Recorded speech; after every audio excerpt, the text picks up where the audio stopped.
Bonjour à tous. Les notes des guides ont-elles un sens? Les notes dans les revues, par exemple, spécialisées, ont-elles un sens? Peut-on s'y fier?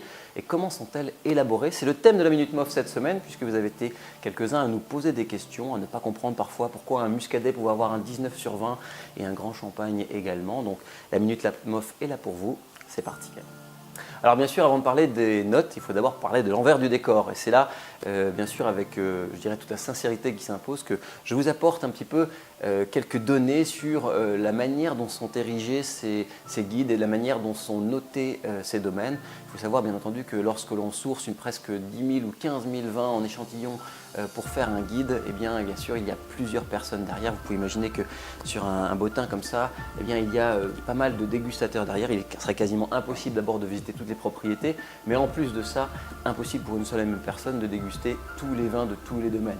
Alors pour rester de manière très objective, il faut savoir qu'il y a donc une équipe de dégustateurs derrière ces guides et surtout une équipe qui sait des fois répartir les régions de manière assez structurée, de manière assez nette pour que la personne qui intervient bien sûr dans la notation des domaines et des vins eh bien, soit la même et que le plaisir soit étalonné selon les cuvées, selon évidemment les coups de cœur également, et que donc ces fameuses notes sur 20 ou sur 100 selon les guides bien sûr puissent donner une forme d'indice au consommateur, une forme d'indice de plaisir ou de, je dirais, de coup de cœur, parce que c'est souvent une grande note qui est accompagnée d'un coup de cœur. Donc c'est vraiment un repère comme ça pour lequel bien sûr on peut quand même se fier. Alors évidemment, ça serait mieux si dans le meilleur des mondes, les journalistes pouvaient aller visiter tous ces domaines. Ils le font, il faut le savoir. Il y a pas mal quand même de journalistes qui vont dans les vignobles et qui se rendent à la propriété, mais on ne peut pas y aller chaque année. Même moi, professionnel du vin, je n'arrive pas à visiter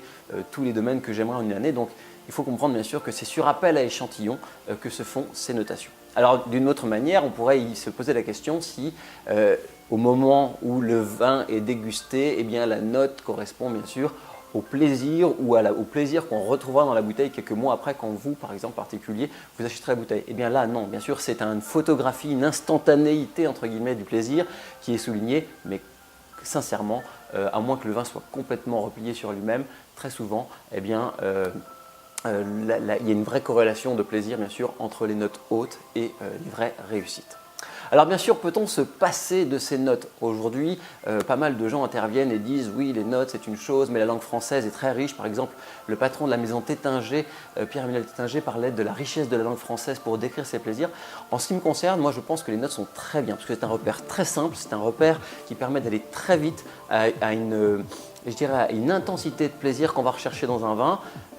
La richesse de la langue française c'est une chose, mais il faut savoir quand même que dans le vocabulaire de la dégustation et dans le vocabulaire du vin, il y a quand même un espèce de jargon qui est quand même assez incompréhensible parfois pour le particulier, et forcément eh bien, on est un peu perdu, même si on insiste bien sûr avec de l'emphase, avec du plaisir, avec tout ça on peut bien sûr aller décrire des plaisirs, mais quand même la note reste un repère assez incontournable. En tout cas, je crois qu'on n'a pas encore trouvé mieux pour remplacer ça.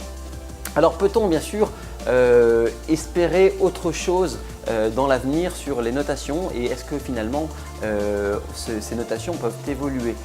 C'est vrai qu'on pourrait se poser la question, le 19,5 sur 20 de Goemio par exemple pour la cuisine, c'est quelque chose qui est quand même un repère, donc c'est bien dans les têtes. Le 3 étoiles Michelin pour les restaurants, c'est pareil, et les notes des grands journalistes pour le vin, eh bien c'est un peu pareil. Alors est-ce qu'on peut sortir de ça? C'est un petit peu difficile à dire, en tout cas on n'a pas encore vraiment de choses qui sont érigé comme quelque chose de nouveau.